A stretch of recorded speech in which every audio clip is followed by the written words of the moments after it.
Debate with Smriti Paruthikad. ഹൈസ്കൂളിൽ ഒരു വർഷത്തിൽ ലഭിക്കുന്നത് 204 അക്കാഡമിക് ദിവസങ്ങളാണ്. ഒരു ദിവസം ലഭിക്കുന്നത് 5 അക്കാദമിക മണിക്കൂറുകളാണ്. ഒരു വിദ്യാർത്ഥി പഠിക്കേണ്ടത് 10-11 വിഷയങ്ങൾ.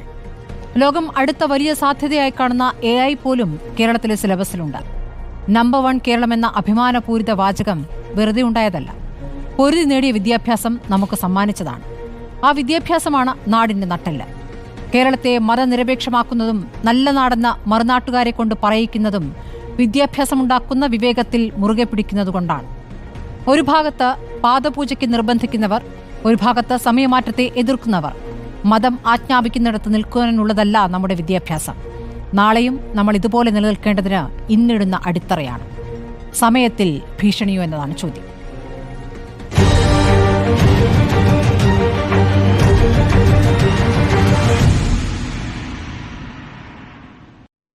സമസ്ത പ്രതിനിധി മുസ്തഫ മുണ്ടുപാറ, KSTA സംസ്ഥാന general secretary TK.A. Shafi, PR Sivasankar, BJP പ്രതിനിധി, സാമൂഹ്യ നിരീക്ഷകൻ ഡോക്ടർ MN കാരശ്ശേരി എന്നിവരാണ് ചർച്ചയിലുള്ളത്. ആദ്യം ഞാൻ സമസ്ത പ്രതിനിധിയിലേക്ക് പോവുകയാണ്. ശ്രീ മുസ്തഫ മുണ്ടുപാറ, ധിക്കാരപരമായ നിലപാടെടുക്കുകയാണ് സർക്കാരെങ്കിൽ അതിന് വലിയ വില കൊടുക്കേണ്ടി വരും എന്ന പ്രതികരണമാണെന്ന് സമസ്തയിൽ നിന്നുണ്ടായത്. എന്ത് വിലയാണ് കൊടുക്കേണ്ടി വരിക?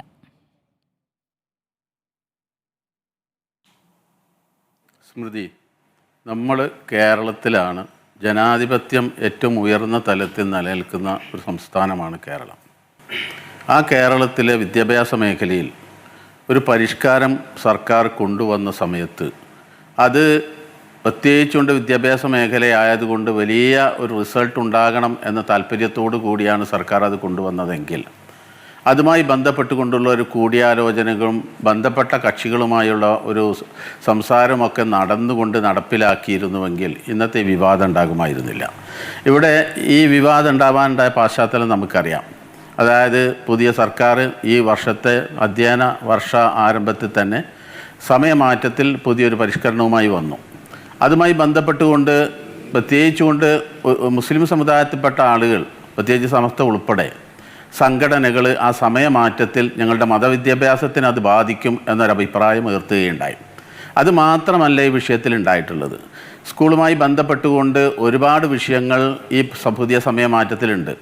സമസ്ത ആദ്യം പറഞ്ഞത് ഇക്കാര്യമാണ്. കാരണം സമസ്ത പറയേണ്ട മേഖല അതായതുകൊണ്ടാണ് സമസ്ത അക്കാര്യം പറഞ്ഞത്.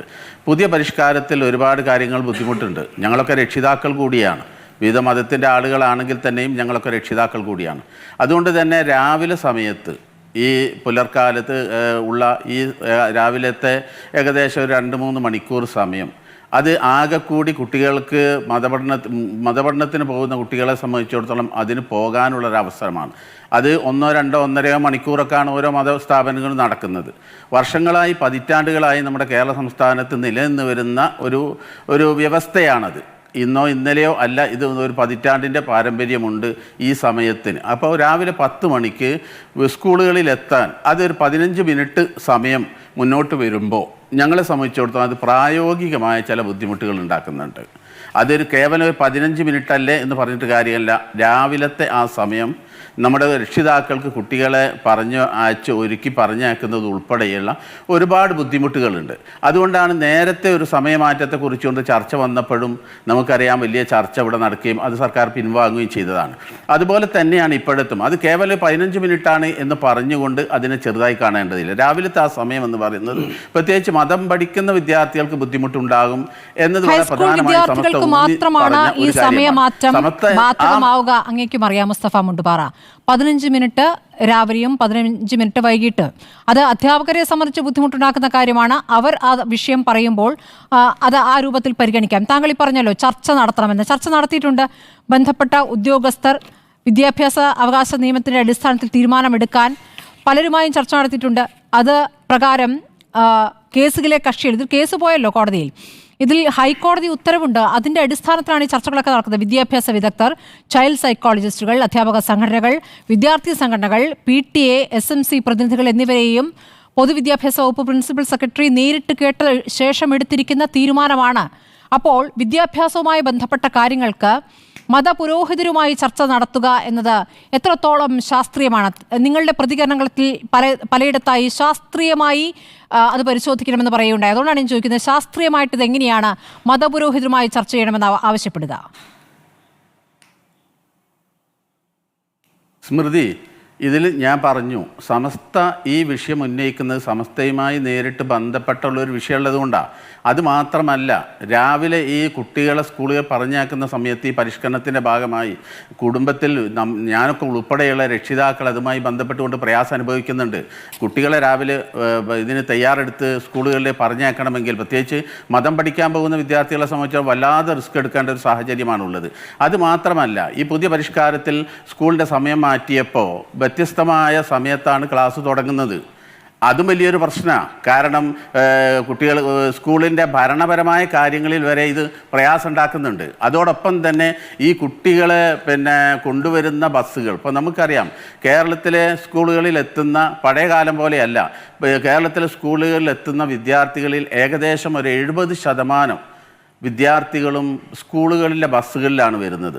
ഒരു വീട്ടിൽ നിന്ന് തന്നെ ഈ 2 സെഷനിൽ വരുന്ന കുട്ടികൾ ഉണ്ടാകുന്ന സമയത്ത് ആ കുട്ടികൾക്ക് വരുന്ന കാര്യം, ആ ബെല്ലടിക്കുന്ന കാര്യം തുടങ്ങി ഒരുപാട് വിഷയങ്ങൾ ഇതുമായി ബന്ധപ്പെട്ടിട്ടുണ്ട്. പിന്നെ ഇത് ചർച്ചയ്ക്ക് ഒരു വിവാദമായി മാറിയത് മുസ്ലിം സമുദായത്തിൻ്റെ ഒരു മതസംഘടന എന്ന നിലക്ക് ഞങ്ങളൊരു അഭിപ്രായം പറഞ്ഞപ്പോഴാണ് അതൊരു വിവാദമായി മാറിയത്. സത്യത്തിൽ ഈ വിഷയം ചർച്ച ചെയ്യപ്പെടേണ്ട അവിടെ മാത്രമല്ല, അത് ഞങ്ങളെ ബാധിക്കുന്നതായതുകൊണ്ട് ഞങ്ങളത് താല്പര്യമെടുത്ത് പറഞ്ഞു എന്ന് മാത്രമേ ഉള്ളൂ. അത് മാത്രമല്ല, രാവിലെ സ്കൂളുകൾ തുടങ്ങുന്ന സമയത്ത് നേരത്തെ ഒരു കാമണിക്കൂറാകുന്ന സമയത്ത് ഉണ്ടാക്കാൻ പോകുന്ന പ്രയാസങ്ങൾ വളരെ ഗുരുതരാണ്. നേരത്തെ പറയുന്നല്ലോ ഇത് കാലങ്ങളായി തുടരുന്ന ഒരു കാര്യമെന്ന്. കാലങ്ങളായി തുടരുമെന്ന് പറയുമ്പോൾ വിദ്യാഭ്യാസത്തിന്റെ കാര്യത്തിൽ കാലങ്ങളായി മാറ്റമുണ്ടോ ഇല്ലയോ? മാറ്റമുണ്ട്, ഉണ്ടല്ലോ. അപ്പോൾ ആ മാറ്റം എന്ന് പറയുന്നത് 2011 കേൾക്കൂ. 2011 RTE ചട്ടങ്ങൾ പ്രകാരം നിശ്ചിത അധ്യയന ദിവസങ്ങൾ തികയ്ക്കാൻ മധ്യവേനൽ അവധിക്കാലം വെട്ടിക്കുറയ്ക്കാനുള്ള നിർദ്ദേശമുണ്ടായിട്ടുണ്ട്. കമ്മിറ്റി സമർപ്പിച്ച റിപ്പോർട്ടിലെ ശുപാർശകൾ പൊതുവിദ്യാഭ്യാസ ഡയറക്ടർ പരിശോധിച്ച് അത് പ്രകാരം നടപ്പാക്കിയിരിക്കുന്നു എന്ന് പറയുമ്പോൾ ഈ RTE പ്രകാരം 8ാം ക്ലാസ്സിന് 220 പ്രവൃത്തി ദിനങ്ങൾ, 9-10 ക്ലാസ്സുകൾക്ക് KR പ്രകാരം 220 പ്രവൃത്തി ദിനങ്ങളും വേണം. 220 പ്രവൃത്തി ദിവസങ്ങളിൽ 1200 പഠന മണിക്കൂർ ലഭിക്കുന്നു. ഇത് പ്രാവർത്തികമാക്കാൻ 8 മുതൽ 10 വരെ ക്ലാസ്സുകൾക്ക് ആഴ്ചയിൽ 6 പ്രവൃത്തി ദിവസം തുടർച്ചയായി വരാത്ത 6 ശനിയാഴ്ചകളിൽ പ്രവൃത്തി ദിവസമായും വെള്ളിയാഴ്ചകൾ ഒഴിവാക്കി വരുന്ന പ്രവൃത്തി ദിനങ്ങൾ എല്ലാ ദിവസവും രാവിലെ 15 മിനിറ്റും ഉച്ചയ്ക്ക് ശേഷം 15 മിനിറ്റ്, അതായത് ശനിയാഴ്ചകൾ വരെ ക്ലാസ് എടുക്കേണ്ട ഒരു അവസ്ഥയുണ്ട്. ഈ പോർഷൻസ് തീർക്കണ്ടേ? കുട്ടികൾക്ക് ഇത് മുഴുവൻ പഠിച്ചു തീർക്കണ്ടേ? 7ാം ക്ലാസ് വരെ ഈ പ്രശ്നമില്ല. ഹൈസ്കൂളിൽ മാത്രമാണ് ഈ 15 മിനിറ്റ് പകലും 15 മിനിറ്റ് വൈകുന്നേരവും എടുക്കുന്നത്. ഇതിനെ മതവിദ്യാഭ്യാസവുമായി ചേർത്ത് കെട്ടി ഒരു വലിയ വിഷയമാക്കി പറയുകയും ഇത് ഞങ്ങൾ പറയുന്നത് കേട്ടില്ലെങ്കിൽ തിക്തഫലം അനുഭവിക്കേണ്ടി വരും എന്ന് പറയുകയും ചെയ്യുന്നതിൽ ഒരു ഭീഷണിയുടെ സ്വരമുണ്ട്. അത് ശരിയായ സമീപനമാണോ മുസ്തഫ മുണ്ടുപാറ? സ്മൃതി, ഇത് ജനാധിപത്യ നാടല്ലേ? ജനാധിപത്യ കേരളല്ലേ? ജനാധിപത്യ കേരളമാണ്. വിദ്യാഭ്യാസപരമായി മുന്നോട്ട് നിൽക്കുന്ന കേരളം കൂടിയാണ്. രണ്ടും ചേർത്ത് വായിക്കണം. ഞാൻ പറയട്ടെ സ്മൃതി, ഞാൻ പറയട്ടെ. കേരളത്തിൻ്റെ സവിശേഷത എന്താ? ഇവിടെ ഒരുപാട് പരിഷ്കാരങ്ങൾ കൊണ്ടുവരുന്ന സമയത്ത് പലതും നടപ്പിലാക്കാൻ കഴിഞ്ഞില്ലല്ലോ. നേരത്തെ വിദ്യാലയം നേരത്തെ തുടങ്ങാൻ വേണ്ടി മുൻ സർക്കാർ തീരുമാനമെടുത്തപ്പോൾ നടപ്പിലായില്ലല്ലോ. എന്തുകൊണ്ട്? ഇവിടെ ചർച്ചയും സമരവും കാര്യങ്ങളൊക്കെ വന്നതിൻ്റെ അടിസ്ഥാനത്തിലാണ്. അപ്പോൾ ഇതിൻ്റെ വസ്തുത നമ്മൾ മനസ്സിലാക്കേണ്ടതുണ്ട്. ഞാൻ നേരത്തെ പറഞ്ഞ സമയമാറ്റത്തിൻ്റെ മാത്രം വിഷയമല്ല ഇതിലുള്ളത്. അത് അഡ്രസ്സ് ചെയ്യാൻ പല സംഘടനകളും തയ്യാറാവാതെ പോയതാ. അത് നേരത്തെ മുസ്ലിം സംഘടന ഇത് പറഞ്ഞു പോയി എന്നതിൻ്റെ പേരിൽ അത് ആ രീതിയിൽ ഡൈവേർട്ട് ചെയ്യപ്പെട്ടു എന്നതാണ് ഈ ചർച്ചയിൽ നമ്മൾ കണ്ട ഏറ്റവും വലിയൊരു തമാശയായി നമുക്ക് പറയാനുള്ളത്. കാരണം ഇത് ഓരോ രക്ഷിതാവിനോട് നമ്മൾ ചോദിച്ചാൽ ഇതിന്റെ ഈ ബുദ്ധിമുട്ട് അവർ പറയുന്നുണ്ട്. അപ്പോൾ ഇവിടെ നമ്മൾ മനസ്സിലാക്കേണ്ടത് ഞങ്ങളെ സംബന്ധിച്ചിടത്തോളം ഇത് ആത്യന്തികമായി മുഴുവൻ വിദ്യാർത്ഥികളെയും 37 ലക്ഷത്തോളം വരുന്നില്ലേ, മുഴുവൻ വിദ്യാർത്ഥികളെയും ബാധിക്കുന്ന ഒരു വിഷയം. ആ വിഷയത്തിൽ നിങ്ങൾ ഒരു ചെറിയ ശതമാനത്തിന്റെ കാര്യം മാത്രം അതാണ് ആത്യന്തികമായി പരിഗണിക്കേണ്ടതെന്ന് പറയുകയാണ്. നിങ്ങൾക്ക് സമയമാറ്റം ആലോചിക്കാമല്ലോ. അതെന്താണ് നിങ്ങൾ ആലോചിക്കാത്തത്? ഞങ്ങൾ പറയുന്നിടത്തേക്ക് സർക്കാർ വരണം എന്നുള്ളത് നിങ്ങളുടെ ഒരു പിടിവാശിയല്ലേ? സ്മൃതി, ഞാൻ നേരത്തെ ചോദിച്ചല്ലോ, അതായത് ജനാധിപത്യ കേരളം അല്ലേ, ഞങ്ങൾക്ക് അഭിപ്രായം പറയാൻ പാടില്ലേ? നിങ്ങൾ അഭിപ്രായമല്ല മുസ്തഫ മുണ്ടുപാറ, ഞങ്ങൾക്ക് ഇങ്ങനെ ഒരു അഭിപ്രായമുണ്ട് എന്ന് പറയുന്നതും നിങ്ങൾ ധാർഷ്ട്യം കാണിച്ചാൽ തിക്തഫലം അനുഭവിക്കേണ്ടി വരും എന്ന് പറയുന്നതും രണ്ട് ഭാഷയാണ്. ഇതിലൊരു ഭീഷണിയുടെ സ്വരമുണ്ട് അല്ലേ? ഈ ഭീഷണി എന്താണ്? തെരഞ്ഞെടുപ്പുകളിൽ നിങ്ങൾ നിലപാടെടുക്കുമെന്നുള്ള ഭീഷണിയാണോ? അതാണോ ഉദ്ദേശിക്കുന്നത്? സ്മൃതി, ഈ വിഷയം ചർച്ച ചെയ്യപ്പെട്ട സമയത്ത് നമ്മൾ ബഹുമാനപ്പെട്ട മന്ത്രിയിൽ നിന്നുകൊണ്ടുണ്ടായ ചില പ്രതികരണങ്ങൾ, ആ പ്രതികരണങ്ങൾ ഒരു ജനാധിപത്യ രാജ്യത്ത് പ്രത്യേകിച്ചുകൊണ്ട് ഒരു മതസംഘടന, കേരളത്തിലെ മുസ്ലിങ്ങൾക്കിടയിൽ സിംഹഭാഗത്തെ പ്രതിനിധീകരിക്കുന്ന മതസംഘടന ഒരു അഭിപ്രായം പറയുമ്പോൾ അതിനോട് ബന്ധപ്പെട്ട ആൾ പ്രതികരിക്കേണ്ട ഒരു അതിൻ്റേതായ ഒരു രീതിയുണ്ട്. ആ രീതിയിലല്ല ബഹുമാനപ്പെട്ട വിദ്യാഭ്യാസ മന്ത്രി അതുമായി ബന്ധപ്പെട്ട പ്രതികരിക്കപ്പെട്ടത്. ഈ കാര്യം ഞങ്ങൾ ബഹുമാനപ്പെട്ട മുഖ്യമന്ത്രിയുടെ ശ്രദ്ധയിൽപ്പെടുത്തിയിട്ടുണ്ട്. ഞങ്ങളൊരു ചർച്ച ആഗ്രഹിച്ചിരുന്നു, ആ ചർച്ച ഉണ്ടാകുമെന്ന് ഞങ്ങൾ ആഗ്രഹിച്ചിരുന്നു. സമസ്തയെ സംബന്ധിച്ചിടത്തോളം രാജ്യത്തിൻ്റെ നിയമവ്യവസ്ഥയെയും ഇവിടുത്തെ ഭരണകൂടത്തിൻ്റെ എല്ലാ നടപടിക്രമങ്ങളെയും പൂർണ്ണമായും അംഗീകരിച്ചു പോകുന്ന ഒരു കൂട്ടരാ. ഇവിടെ രാജ്യത്തിനെതിരെയോ അല്ലെ നാടിനെതിരെയോ എന്തെങ്കിലും സമരമോ പ്രക്ഷോഭമോ കലാപമോ ഉണ്ടാക്കുന്ന ആളുകളല്ല. ഞങ്ങളെ സംബന്ധിച്ചിടത്തോളം ഞങ്ങളുടെ പേരിൽ നിങ്ങൾക്ക് വേണമെങ്കിൽ മാറ്റാവുന്ന സമയത്തെക്കുറിച്ച് ഒരു ആലോചന പോലും നടത്താതെ ഇത് നടപ്പാകില്ല, നടത്തിയാൽ തിക്തഫലം അനുഭവിക്കേണ്ടി വരുമെന്ന് പറയുകയാണ്. അത് നേരിയ 1% കാര്യത്തിൽ എല്ലാ കുട്ടികളും 7ാം ക്ലാസ് വരെ മദ്രസ വിദ്യാഭ്യാസം എല്ലാ കുട്ടികളും പോകുന്നുണ്ടെന്നാണ് കരുതുന്നത്. 8 മുതൽ മദ്രസ വിദ്യാഭ്യാസത്തിൽ എല്ലാവരും പോകുന്നുണ്ടോ എന്നുള്ള കാര്യം സംശയമാണ്. ഈ പറഞ്ഞ ഇത്രയും പോർഷൻസും പഠിക്കാനുണ്ട്, മദ്രസ വിദ്യാഭ്യാസവും എന്നതിലേക്ക് എത്ര പേർ പോകുന്നുണ്ട് എന്നൊരു ശതമാനം നിങ്ങൾ കണക്ക് അവിടെ വ്യക്തമാക്കണം. ഒന്നാമത്തെ കാര്യം. രണ്ടാമത്തെ കാര്യം, പഠനം മാത്രമല്ല, നിങ്ങൾ എന്തിലൊക്കെ ഇടപെടുന്നു? നിങ്ങൾ യൂണിഫോമിൽ ഇടപെട്ടില്ലേ? നിങ്ങൾ ഒടുവിൽ സൂംബ ഡാൻസിൽ ഇടപെട്ടില്ലേ? ഇതിലൊക്കെ തന്നെ നിങ്ങൾ എന്ത് തരത്തിലുള്ള തീരുമാനങ്ങളും പ്രതികരണങ്ങളുമാണ് നടത്തിയിട്ടുള്ളത്? അതൊരു വിഷയമല്ലേ? നിങ്ങൾക്കൊരു വിഷയമല്ല പറയുന്നത് ശരിയാണ്. ഇതിൽ പുരോഗമനപരമായി എന്ത് നിലപാടെടുക്കുമ്പോഴും നിങ്ങൾ കുറച്ചു പേർ എതിർ ശബ്ദവുമായി വരുന്നത് നല്ല സമീപനമാണോ? ജനാധിപത്യവാദം ഉന്നയിച്ചുകൊണ്ട് നിങ്ങൾ യഥാർത്ഥത്തിൽ നടത്തുന്ന ജനാധിപത്യ വിരുദ്ധമായ നിലപാടല്ലേ? ഇത് വിദ്യാർത്ഥികളുടെ കൂടി താല്പര്യം പരിഗണിച്ചാണോ? നിങ്ങൾ കുറച്ച് രക്ഷിതാക്കൾ എന്ന് പറയുന്നു, നിങ്ങൾ രക്ഷിതാക്കളാണ് എന്ന് പറയുന്നു, കുറച്ച് രക്ഷിതാക്കൾ ചേർന്ന് ഇങ്ങനൊരു പ്രതികരണം നടത്തുന്നത് എത്രത്തോളം ശരിയാണ്? സ്മൃതി, രാജ്യത്ത് ഒരുപാട് പരിഷ്കാരങ്ങൾ സർക്കാരുകൾ കൊണ്ടുവരാറുണ്ട്, പുതിയ നടപടിക്രമങ്ങൾ വരാറുണ്ട്. ആ സമയത്തൊക്കെ അതിനെതിരെ പ്രതികരിക്കാറില്ല നാട്ടുകാരായ ആളുകൾ. ഈ നാട്ടുകാരായ ആൾ അതിനെതിരെ പ്രതികരിക്കാറുണ്ട്. അതിനൊന്നും കുഴപ്പമില്ല, എന്ത് പ്രതികരണവും നടത്താം, അതിനൊന്നും കുഴപ്പമില്ല. ഒരു മുസ്ലിം സംഘടന ഒരു ആവശ്യം ഉന്നയിച്ചു എന്നതിൻ്റെ പേരിൽ അതൊരു വലിയ ഒരു വൻപാപമായി കണ്ടുകൊണ്ട് നിങ്ങൾക്ക് അതിന്റെ ഒരു ഭീഷണിയുടെ ഭാഷ ഉണ്ടാവുകയും നിങ്ങൾ നാളെ സമരത്തിലേക്ക് പോകുകയാണ് എന്നുള്ള മുന്നറിയിപ്പ് നൽകുകയൊക്കെയാണ് ചെയ്തിട്ടുള്ളത്. കാലാനുസൃതമായ മാറ്റം അത് നിങ്ങൾ അംഗീകരിക്കുന്നത്. ഇത് കാലങ്ങളായി ഇങ്ങനെയാണല്ലോ, നേരത്തെയും സർക്കാർ പിൻവാങ്ങിയിട്ടുണ്ടല്ലോ എന്ന് പറയുമ്പോൾ സർക്കാരുകളെ നിങ്ങളുടെ പിടിവാശിക്ക് മുമ്പിൽ മുട്ടുകുത്തിക്കുകയായിരുന്നു മുൻപ്. ഇനി അത് പറ്റില്ല എന്ന് പറയുമ്പോൾ അതിനും കാരണങ്ങളുണ്ട്. കാലം മാറുകയാണ്, അതിനനുസരിച്ച് വിദ്യാഭ്യാസത്തിൻ്റെ രീതികളും പഠിക്കാനുള്ള കാര്യങ്ങൾ കൂടുതലാവുകയും ഒക്കെയുണ്ട്. കുട്ടികളുടെ മേൽ അതിനുമേൽ സമ്മർദ്ദം ചെലുത്താൻ പറ്റാത്തൊരു സാഹചര്യമുണ്ട്. ഞാൻ KST പ്രതിനിധിയിലേക്ക് പോകുന്നു. ശ്രീ TK ഷാഫി, ഇതിൽ വേണ്ട വിധത്തിൽ ഒരു ചർച്ച നടത്തിയിട്ടില്ല, ചർച്ച നടത്തേണ്ടത് ഞങ്ങളോടുകൂടിയായിരുന്നു എന്നതാണ് ഇപ്പോൾ സമസ്തയുടെ പ്രതികരണം. യഥാർത്ഥത്തിൽ ഈ വിഷയത്തിൽ ഏതൊക്കെ രൂപത്തിലുള്ള ചർച്ചകൾ നടന്നിരിക്കുന്നു? കോടതി ഉത്തരവ് കൂടിയാണ്, ഇത് നടപ്പാക്കേണ്ടതുണ്ട്, ഇതിൽ നിന്ന് പിന്നോട്ടില്ല എന്ന് സർക്കാർ വ്യക്തമാക്കുകയും ചെയ്യുന്നു. എങ്ങനെയൊക്കെയാണ് ചർച്ചകൾ നടന്നിട്ടുള്ളത്? ശാസ്ത്രീയമായി മറ്റെന്തെങ്കിലും സാധ്യതകളുണ്ട്? ഈ 15 മിനിറ്റ് പകലും 15 മിനിറ്റ് വൈകുന്നേരവും എന്നുള്ളത് 15 മിനിറ്റല്ലേ എന്ന് പറയുമ്പോൾ അത് അങ്ങനെയല്ല എന്ന് സമസ്ത പറയുന്നു.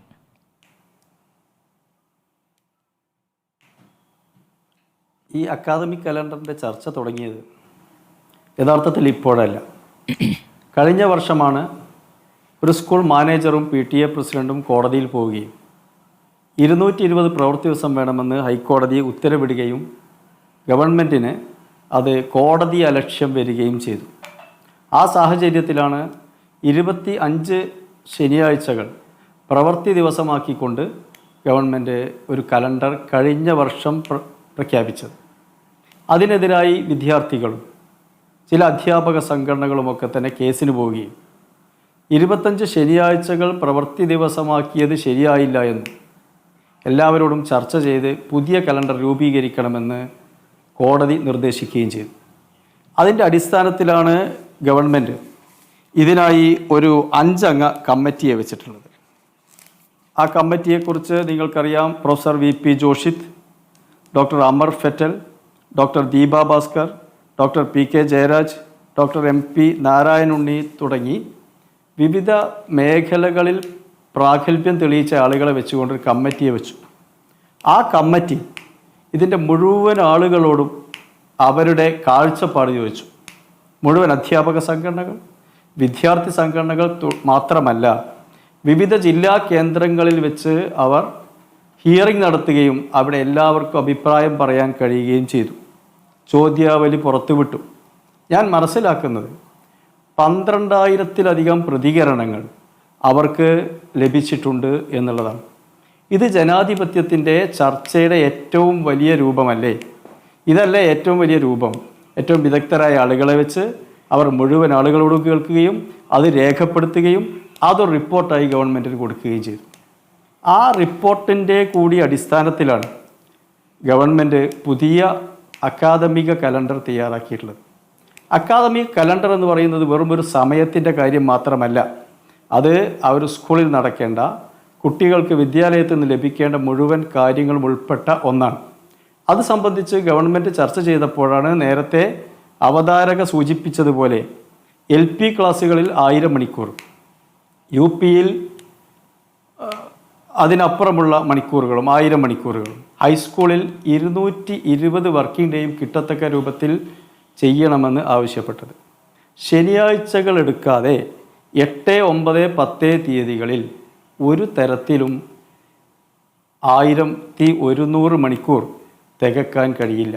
220 പ്രവൃത്തി ദിവസത്തിന് ഒരു ദിവസത്തിന് 5 മണിക്കൂർ കേട്ടുമ്പോഴാണ് 1100 മണിക്കൂർ. അത് ആണ് കമ്മിറ്റിയുടെ നിർദ്ദേശമാണ്.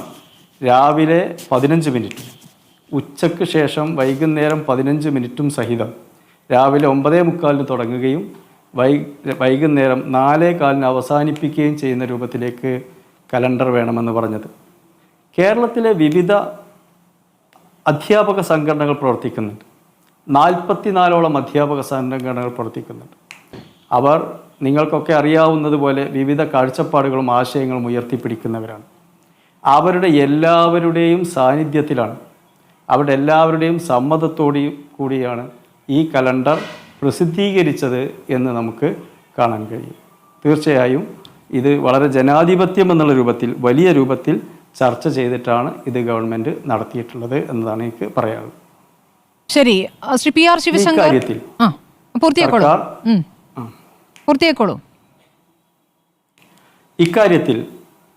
ഇക്കാര്യത്തിൽ വിദ്യാഭ്യാസ മന്ത്രി തന്നെ പത്രസമ്മേളനം നടത്തി തന്നെ ഈ കാര്യങ്ങൾ വ്യക്തമാക്കിയിട്ടുണ്ട്. ഞങ്ങൾ സംശയിക്കുന്നത് ഈ പ്രതികരണങ്ങൾക്ക് പിന്നിൽ 2014 നമുക്കറിയാം ഹയർ സെക്കൻഡറി മേഖലയിൽ ലഭ കമ്മിറ്റി റിപ്പോർട്ട് വരികയും 6 ദിവസത്തെ പ്രവൃത്തി ദിവസം 5 പ്രവൃത്തി ദിവസമാക്കി കുറച്ചു. അന്ന് രാവിലെ 9:30-ക്ക് തുടങ്ങിയിരുന്ന ക്ലാസ്സുകൾ 9 മണിക്ക് ആരംഭിച്ചു, അരമണിക്കൂർ നേരത്തെ ആരംഭിച്ചു. വൈകുന്നേരം 4 മണിക്ക് വിട്ട ക്ലാസ്സുകൾ 4:30-ആക്കി, അരമണിക്കൂർ ദീർഘിപ്പിച്ചു. അന്നൊന്നും ആരും പ്രതികരിച്ചില്ലെന്ന് കാണുമ്പോഴാണ് ഈ പ്രതികരണത്തിൻ്റെ പിന്നിലെ ലക്ഷ്യത്തെക്കുറിച്ച് സംശയമുയരുന്നത്. എന്നിരുന്നാൽ പോലും മന്ത്രി പറഞ്ഞത് ചർച്ച ചെയ്യാമെന്നാണ് കഴിഞ്ഞ പത്രസമ്മേളനത്തിൽ മന്ത്രി വീണ്ടും പറഞ്ഞിട്ടുള്ളത്. ഇതിൽ തുറന്ന മനസ്സാണുള്ളത്, ചർച്ച ചെയ്യാം എന്ന് അദ്ദേഹം പറഞ്ഞിട്ടുണ്ട്. പക്ഷെ മാറ്റം വരുത്താതെ എന്തിനാണ് ചർച്ച എന്നുള്ള ചോദ്യം തിരിച്ച് സമസ്തയും ചോദിക്കുന്നുണ്ട്. ശ്രീ PR ശിവശങ്കർ, നിങ്ങൾ ഇതിൽ ഒരു ചില അതാണ് ഞാൻ പറയുന്നത്. കോടതി ഉത്തരവ്, RTA നിയമം, KER നിയമം അടക്കമുള്ള കാര്യങ്ങൾ വെച്ചുകൊണ്ട് ബദൽ നിർദ്ദേശിക്കാൻ ഇവർക്ക് ഉത്തരവാദിത്തമുണ്ട്. അതെന്ത് ചെയ്യാൻ പറ്റും? ഒന്നും ചെയ്യാൻ പറ്റില്ല എന്നാണ് വിവിധ തരത്തിലുള്ള ചർച്ചയിലൂടെ മുന്നോട്ട് വന്നിട്ടുള്ളത്. അതോടൊപ്പം കേരളത്തിലെ പൊതുവിദ്യാഭ്യാസ മേഖലയിലെ കാര്യങ്ങൾക്ക് ഇത്തരത്തിൽ അഭിപ്രായം മതങ്ങൾ പറയുന്നത് തീർച്ചയായും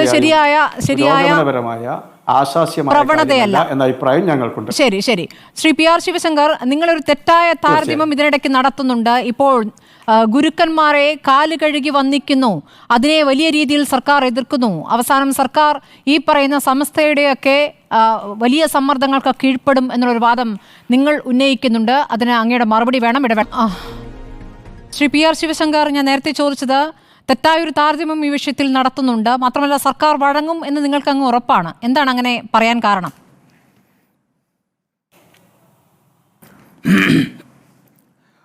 സർക്കാർ വഴങ്ങും എന്ന് ഒരു സാധാരണ ജനതയ്ക്ക് അല്ലെങ്കിൽ കേരളത്തിലെ ജനങ്ങൾ വിശ്വസിക്കുവാനായിട്ട് ദീർഘമായ ഒരുപാട് കാരണങ്ങളുണ്ട്. ഒന്ന്, നമുക്കറിയാം, ഈ കഴിഞ്ഞ കുറച്ച് നാളുകൾക്ക് മുമ്പ് യൂണിഫോം വിഷയത്തിൽ ഉണ്ടായ ഒരു ചർച്ച, ആ ചർച്ചയ്ക്ക് ശേഷം യൂണിഫോം വിഷയം എവിടെ നിൽക്കുന്നു എന്ന് നമ്മൾ മനസ്സിലാക്കണം. രണ്ട്, ജനറൽ ന്യൂട്രാലിറ്റി എന്നുള്ള വിഷയത്തിൽ സംസ്ഥാന സർക്കാരിൻ്റെ നടപടികൾ എന്തായി. മൂന്ന്, സൂംബ വിഷയത്തിൽ ഇന്ന് എത്ര സംസ്ഥാന സർക്കാരിൻ്റെ അത് ഏറ്റവും പ്രധാനപ്പെട്ട സൂംബ വിഷയത്തിൽ ഈ ഡ്രില്ല് മാസ്റ്റർമാരുള്ള സ്കൂളുകളിൽ, അതല്ലെങ്കിൽ മുസ്ലിം ഭൂരിപക്ഷമുള്ള സ്കൂളുകളിൽ ഈ സൂംബ എത്ര ദിവസം നടന്നിട്ടുണ്ടെന്ന് പത്രക്കാരൊന്ന് അന്വേഷിക്കട്ടെ, ഞങ്ങൾക്ക് കണക്കുകളുണ്ട്. അതുപോലെ തന്നെ ഇപ്പോൾ കുറേ നാളുകൾക്ക് മുമ്പ് തുടങ്ങി വെച്ചിട്ടുള്ള അല്ലെങ്കിൽ ഒരു ജനറൽ കലണ്ടറും ഒരു മുസ്ലിം കലണ്ടറും എന്നുള്ള വിഷയം, ഇത്തരത്തിൽ നമ്മൾ എടുത്തു നോക്കിക്കഴിഞ്ഞാൽ ധാരാളം വിഷയങ്ങളിൽ ഈ സംസ്ഥാന സർക്കാർ നട്ടല് വളയ്ക്കാൻ പറഞ്ഞപ്പോൾ ഇഴയുകയും കാലിൽ ചുംബിക്കുകയും ചെയ്തിട്ടുള്ള പല വിഷയങ്ങളും നമുക്കറിയാം. ഇത് സ്കൂൾ തലത്തിൽ മാത്രമല്ല കേട്ടോ, അധ്യാപന വിഷയത്തിൽ ഞാൻ ഒരു കാര്യം കൂടി പറയാൻ ആഗ്രഹിക്കുന്നു.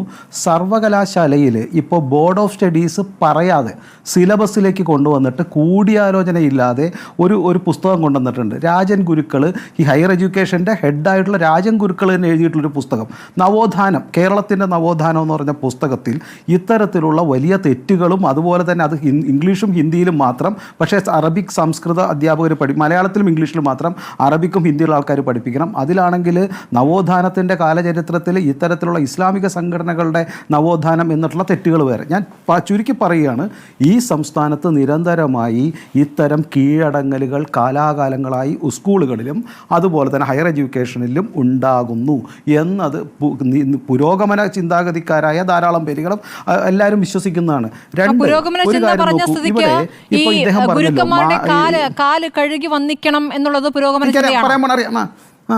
അറിയാം. അല്ല, അത് ഞാൻ പറയട്ടെ, ഞാൻ തീർച്ചയായിട്ടും അതിലേക്ക് വരാം. ഇപ്പോൾ ഇവിടെ പറഞ്ഞല്ലോ, ഒരു ബോർഡ് ഓഫ് എഡ്യൂക്കേഷൻ്റെ ഒരു ഈ സിലബസ് അല്ലെങ്കിൽ സമയമാറ്റം സംബന്ധിച്ച് മെയ് 2025 മെയ് 6 തീയതിയാണെന്ന് തോന്നുന്നു ഈ പറയുന്ന ഇത് കൊടുത്തത്, ഈ റിപ്പോർട്ട് കൊടുത്തത് ശിവൻകുട്ടിക്കാണ് കൊടുത്തത്. ആ ശിവൻകുട്ടിക്ക് കൊടുത്തപ്പോൾ 10ഓളം മുസ്ലിം സംഘടനകൾ, പ്രത്യേകിച്ച് KMA, KITF, KHTU തുടങ്ങിയ ധാരാളം മുസ്ലിം സംഘടനകളും അവരുടെ അധ്യാപക സംഘടനകളടക്കം ഇതിൽ കൃത്യമായി അഭിപ്രായം പറഞ്ഞിട്ടുണ്ട്. ഈ 6 തീയതി നൽകിയ റിപ്പോർട്ടിൽ അതെല്ലാം ഉണ്ട്. അന്നൊന്നും യാതൊരു ഇത്തരത്തിലുള്ള എതിർപ്പും ഇവർ പറഞ്ഞിട്ടില്ല. എന്നിട്ട് ഇതെല്ലാം നടപ്പിലാക്കി വരുമ്പോൾ ഈ കാര്യങ്ങൾ മുന്നോട്ട് വയ്ക്കുന്നത് ഒരു ബാർഗെയിനിങ് പവറിന് വേണ്ടിയിട്ടാണ്, ഇത് വേറെ പല കാര്യങ്ങൾക്ക് വേണ്ടിയിട്ടാണ്, ഇത് നടപ്പിലാക്കാൻ പോകുന്നില്ല എന്നുള്ളതും ഒരു സംശയവുമില്ല. നമുക്ക് ഈ കാര്യത്തിൻ്റെ ഗതിയും എന്താവുമെന്ന് മനസ്സിലാക്കും. ഒരു ഏകീകൃത സ്വഭാവം ഈ സംസ്ഥാനത്തെ വിദ്യാഭ്യാസത്തിൽ എന്തുകൊണ്ടാണ് ഇല്ലാത്തത്? മറ്റ് സംസ്ഥാനങ്ങളിൽ അങ്ങനെയല്ലല്ലോ.